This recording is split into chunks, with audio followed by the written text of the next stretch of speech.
Hello students, आज के हमारे वीडियो लेक्चर का जो टॉपिक रहेगा वह रहेगा लघु बीजाणुधानी या माइक्रोस्पोरेंजियम।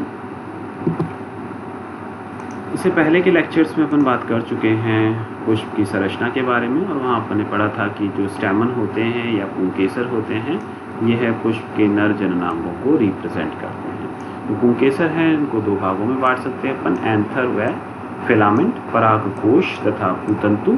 जो परागकोश होता है यह जो एरियल पार्ट होता है और फूली हुई संरचना होती है, और यह संरचना जिस तंतु के माध्यम से पुष्पासन से जुड़ी हुई रहती है या थैलेमस से जुड़ी हुई रहती है वह कहलाता है पुतंतु। जो एंथर्स होते हैं वह सामान्यतः टू लोब्ड होते हैं, यानी उनके अंदर दो पालियां पाई जाती हैं। इस प्रकार के एंथर को कहा जाता है डाइथिकस, पर अपवाद स्वरूप मोनोथिकस एंथर पाए जाते हैं मालवेसी कुल के पादपों के अंदर। जैसे हम यदि इस परागकोश की अनुप्रस्थ काटें तो सामान्य रूप से अपने को क्या देखने को मिलेंगे, डाइथिकस प्रकार के एंथर देखने को मिलते हैं, जिसमें दो जो एंथर लोब्स होती हैं या पालियां होती हैं वह उपस्थित होती हैं, तथा प्रत्येक जो पाली है उसके अंदर दो पराग प्रकोष्ठ उपस्थित रहते हैं।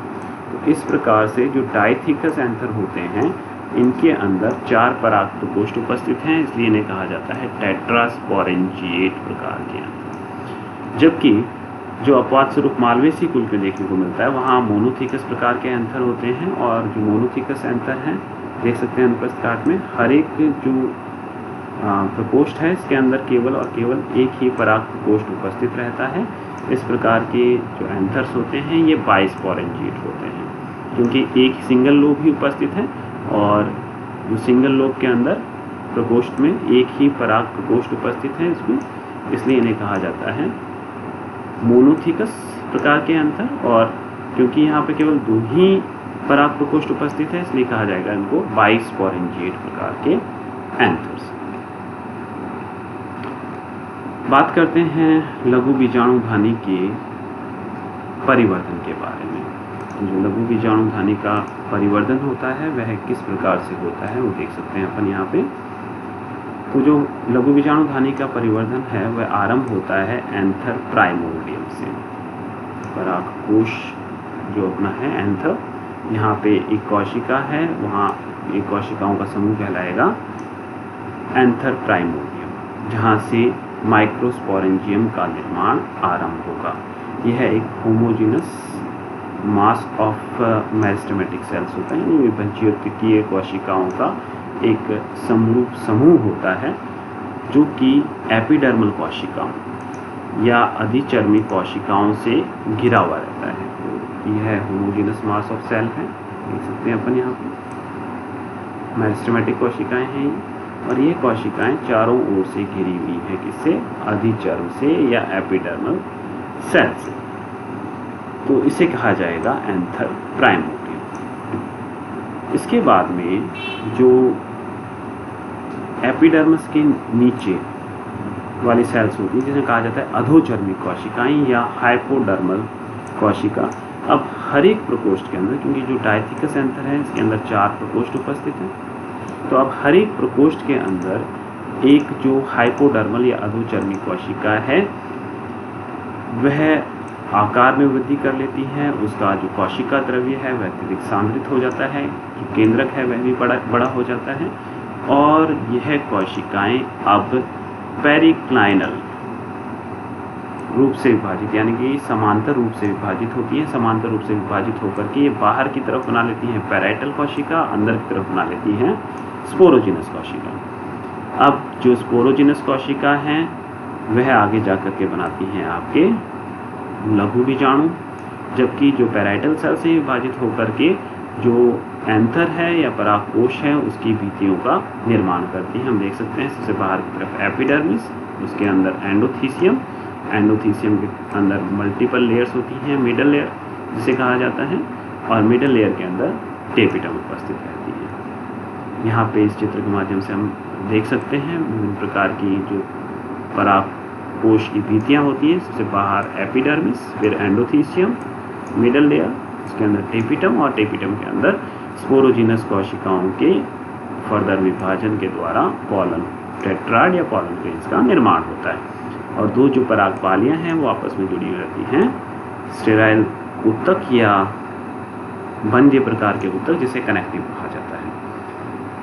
बात करते हैं कि जो एक परिपक्व एंथर वॉल होती है या परागकोश की भित्ति होती है वह किस किस से निर्मित होती है। सबसे बाहर, जैसे कि हम बात कर चुके हैं, एपिडर्मिस होती है, सबसे बाह्य लेयर होती है और यह स्पर्श रेखीय रूप से दीर्घित टेंजेंटली स्ट्रेच्ड कोशिकाओं से निर्मित होती हैं। यहाँ जो कोशिकाएं हैं ये स्पर्श रेखीय रूप से दीर्घित आपको देखने को मिलेंगी और यह कोशिकाएं चपटी होती है, फ्लैटेंड होती है। एपिडर्मिस के अंदर की तरफ अपने को देखने को मिलती है एंडोथीशियम, और एंडोथीशियम जो है वह है अधोचर्मी परत है कोशिकाओं की। यह कोशिकाएं जो होती हैं यह लेयर जो होती है यह सिंगल लेयर के रूप में उपस्थित है, एक परत के रूप में उपस्थित रहती है। लेकिन अपवाद स्वरूप कॉक्सीनिया इंडिका के अंदर बाइलेयर एंडोथीशियम या दो परतों के अंदर एंडोथीशियम उपस्थित रहती हैं। जो एंडोथीशियम है यह अरीय रूप से अरीय दीर्घित कोशिकाओं से निर्मित होती है, रेडियली एलोंगेटेड सेल अरीय रूप से दीर्घित कोशिकाओं से निर्मित होती हैं। और इन कोशिकाओं की जो अरीय भित्ति या आंतरिक भित्ति होती है इसके ऊपर फाइब्रस थिकनिंग बैंड पाए जाते हैं, स्थूलन पाया जाता है और वह स्थूलन जो होता है वह यू शेप्ड का होता है, यू आकार का। बात करते हैं आगे मिडल लेयर के बारे में। तो जैसा चित्र में हम देख सकते हैं कि जो एंडोथीशियम है इसके अंदर की तरफ एक से अधिक परत में उपस्थित रहती हैं मिडल लेयर्स। यहाँ देख सकते हैं अपन मिडल लेयर्स, तो 1 से 3 परत के रूप या लेयर के रूप में उपस्थित रहती हैं। यह अफमेरल कोशिकाओं से निर्मित होती हैं, ऐसी कोशिकाएं जो कि माइक्रोस्पोर मदर सेल के अर्धसूत्री विभाजन में जाने से पूर्व ही नष्ट हो जाएं, यानी कि क्षणिक कोशिकाएं होती हैं जो कि माइक्रो लघु बीजाणु मात्र कोशिकाओं के अर्धसूत्री विभाजन में जाने से पूर्व ही नष्ट हो जाती हैं। जबकि ग्लोरियोसा के अंदर जो आउटर मोस्ट मिडल लेयर होती है, सबसे बाह्य 3 परतों के रूप में उपस्थित होती है, और जो सबसे बाह्यतम जो परत है उसके अंदर एंडोथीशियम के समान स्थूलन पाया जाता है ग्लोरियोसा के अंदर। अपवाद स्वरूप सामान्यतः इसमें स्थूलन नहीं देखने को मिलता है, स्थूलन देखने को मिलता है एंडोथीशियम में, परंतु ग्लोरियोसा की जो मिडल लेयर का सबसे आउटर लेयर है उसके अंदर स्थूलन देखने को मिलता है। नेक्स्ट अपन बात करते हैं टेपिटम के बारे में। तो मिडल लेयर के अंदर जो परत उपस्थित रहती है उसे कहा जाता है टेपिटम, और यह डायरेक्ट कांटेक्ट में रहती है किसके, स्पोरोजिनस या लघु बीजाणु जन कोशिकाओं की। तो देख सकते हैं हम यहाँ पे यह जो एंथर वॉल है उसकी इनर मोस्ट लेयर यानी सबसे अंदर की जो परत है, लेयर है, वह टेपिटम कहलाती है।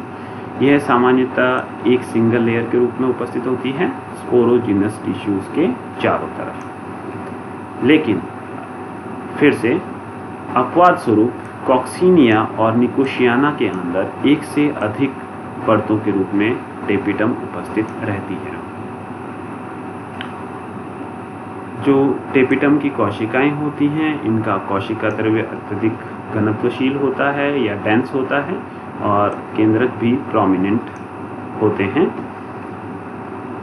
इलेक्ट्रा थॉम्सोनाई के अंदर डाइमॉर्फिक द्विरूपक या द्विरूप में जो टेपिटम है वह उपस्थित रहती है, यानी कि होमोजेनाइज नहीं होती हैं टेपिटम की कोशिकाएं। कुछ कोशिकाएं अलग आकार की होती हैं, कुछ कोशिकाएं अलग आकार की होती हैं, इसलिए कहते हैं कि यहाँ डाइमॉर्फिक टेपिटम उपस्थित रहती हैं, जिसके अंदर टेपिटम को विभक्त किया जा सकता है पी टेपिटम और सी टेपिटम के अंदर। जो पी टेपिटम है यह एंथर का वह भाग जो बाहर की तरफ दीर्घित रहता है, प्रोट्यूबरेंट साइड जो होती है वहाँ पे उपस्थित रहती है पी टेपिटम। और यह पैराइटल जो कोशिकाएं होती हैं, हमने पढ़ा था कि आर्कीस्पोरियल सेल्स के विभाजन के द्वारा पैराइटल कोशिका और स्पोरोजिनस कोशिका का निर्माण होता है। जो पैराइटल कोशिका है उससे निर्मित होती है ये पी टेपिटम। और इसकी जो कोशिकाएं होती हैं छोटी आकार की होती है। यहाँ देख सकते हैं हम पी टेपिटम, ये प्रोट्यूबरेंट साइड के अंदर पी टेपिटम उपस्थित हैं, जो कि सामान्यतः सी टेपिटम, ये सी टेपिटम उपस्थित हैं। तो सी टेपिटम की तुलना में जो पी टेपिटम कोशिकाएं हैं वह आकार में छोटी होती हैं। सी टेपिटम की बात करें तो जो कनेक्टिव साइड के अंदर, यानी कि जो परागपालियों के मध्य क्षेत्र के अंदर जो टेपिटम उपस्थित रहता है उसे कहा जाता है सी टेपिटम। और इनकी कोशिकाएं सामान्यतः वृहद आकार की, देख सकते हैं चित्र में, वृहद आकार की देखने को मिलती है। तो इस प्रकार से डाइमॉर्फिक टेपिटम देखने को मिलता है एलेक्ट्रा थॉम्सोनाई के अंदर। बात करें टेपिटम के कार्य के बारे में, तो सबसे मुख्य जो इसका कार्य है वह ये है कि जो लघु बीजाणुजन उत्तक हैं उनको पोषण प्रदान करना। साथ ही साथ जो टेपिटम है वह सहायता करता है जो पॉलन वॉल है, यानी कि लघु बीजाणु जो है, या यूँ कहते हैं कि जो नर युग्मोद्भिद है, मेल गैमेटोफाइट है, उसके वॉल के निर्माण के लिए यह हेल्प करता है। परागकण की जो वॉल है उसको निर्मित करने में यह हेल्प करता है, सहायता करता है। साथ ही साथ जो टेपिटम है ये एक एंजाइम रिलीज करता है जिसे कहते हैं कैलेज एंजाइम। जैसे कि हम जानते हैं कि जो लघु बीजाणु जनन की प्रक्रिया है उसमें लघु बीजाणुओं का निर्माण होता है। अब जो लघु बीजाणु मात्र कोशिका है वह अर्धसूत्री विभाजन द्वारा विभाजित होगी, और एक जो लघु बीजाणु कोशिका है, मात्र कोशिका है, इससे 4 लघु बीजाणुओं का निर्माण होगा। अभी जो 4 लघु बीजाणु हैं अगुणित, यह टेट्राड के रूप में उपस्थित रहते हैं। अब इस टेट्राड से इन जो पॉलन ग्रेन्स हैं इनको रिलीज करने का काम, मुक्त करने का कार्य करता है ये कैलेज एंजाइम, जो रिलीज किया जाता है टेपिटम के द्वारा। तो ये भी एक कार्य है टेपिटम का। आगे बात करें कि जैसे ही जो लघु बीजाणु जन कोशिकाएं हैं वह अर्धसूत्री विभाजन में जाती हैं, जो टेपिटम का न्यूक्लियाई हैं या टेपिटम कोशिकाओं के जो केंद्रक हैं वह भी डिवाइड होते हैं, वह भी विभाजित होते हैं, और इस अवस्था में जो टेपिटम है वह बहुकेंद्रकीय हो जाती है। बात करते हैं टेपिटम के प्रकार के बारे में। तो जो टेपिटम है वो मुख्य रूप से 2 प्रकार की होती हैं। एक कहलाती है अमीबॉयडल या प्लाज्मोडियल प्रकार की, दूसरी कहलाती है सिक्रेटरी स्त्रावी या ग्लैंडुलर प्रकार की। तो बात करें अमीबॉयडल प्रकार के टेपिटम की, तो जो इस प्रकार का टेपिटम है उसमें जो टेपिटल सेल्स हैं वह ब्रेक हो जाती है, इनर वॉल उनकी ब्रेक हो जाती है, यानी जो आंतरिक भित्ति होती है टेपिटल कोशिकाओं की, जो कि लघु बीजाणुजन कोशिकाओं की तरफ होती हैं, वह टूट जाती हैं कुछ हाइड्रोलिटिक एंजाइम्स की क्रिया के द्वारा। और सारा का सारा जो प्रोटोप्लाज्म है किनका, टेपिटम कोशिकाओं का, वह एंथरलॉक्यूल्स यानी पराग प्रकोष्ठों के अंदर आ जाता है। वहाँ पे यह एक कॉमन मास फॉर्म कर लेता है जिसे कहा जाता है पेरिप्लाज्मोडियम। अब ये जो पेरिप्लाज्मोडियम है यह पॉलन ग्रेन्स को सराउंड कर लेता है, यानी घेर लेता है चारों तरफ से, और घेर करके उन्हें पोषण प्रदान करता है जब तक कि जो पॉलन ग्रेन या परागकण है वह पूर्ण रूप से परिपक्व ना हो जाए। वहीं यदि बात की जाए सिक्रेटरी या ग्लैंडुलर प्रकार के टेपिटम की, तो यहाँ पे जो टेपिटम सेल्स हैं वह अटैच रहती हैं मिडल लेयर से। यहाँ पे जो उनकी वॉल है उनका ब्रेकडाउन नहीं होता है, वो इंटैक्ट रहती हैं और वो अटैच्ड रहती हैं मिडल लेयर के साथ में, जब तक कि पॉलन ग्रेन्स या पराग कणों का निर्माण ना हो जाए। साथ ही साथ ये जो टेपिटम होती हैं, टेपिटम की कोशिकाएं होती हैं, इनके अंदर स्फेरिकल स्ट्रक्चर्स उपस्थित रहते हैं, देख सकते हैं हम यहाँ पे। ये स्फेरिकल स्ट्रक्चर्स कहलाते हैं प्रोअबिश बॉडीज। जैसे ही पॉलन ग्रेन्स का डेवलपमेंट पूरा होता है, यानी कि पराग कणों का परिवर्धन पूर्ण होता है, वैसे ही ये जो प्रोअबिश बॉडीज हैं ये है पराग प्रकोष्ठ के अंदर रिलीज कर दी जाती हैं टेपिटम कोशिकाओं से, और अब इन्हें कहा जाता है अबिश बॉडीज। और सामान्यतः जो सीक्रेटरी या ग्लैंडुलर प्रकार का टेपिटम होता है, यह सहायता करता है पराग कणों के बाह्य वॉल या बाह्य भित्ति के निर्माण में, जिसे एक्साइन कहा जाता है। देख सकते हैं चित्र के माध्यम से भी अंतर कि यदि यह अमीबॉइडल प्रकार का टेपिटम है तो यहाँ क्या होगा कि सारा का सारा जो कंटेंट है टेपिटम का वह रिलीज कर दिया जाएगा एंथर लॉक्यूल्स के अंदर, और यह जो पराग कण हैं उनको घेर करके पोषण प्रदान करेगा। जबकि यदि ये सीक्रेटरी प्रकार के टेपिटम है तो जब तक पॉलन मैच्योर नहीं होंगे तब तक यह इंटैक्ट रूप में मौजूद रहेंगी, जुड़ी हुई रहेंगी मिडल लेयर से, और एक बार मैच्योर ये हो गए फिर इनको रिलीज कर दिया जाएगा इनटू द एंथर लॉक्यूल्स। धन्यवाद।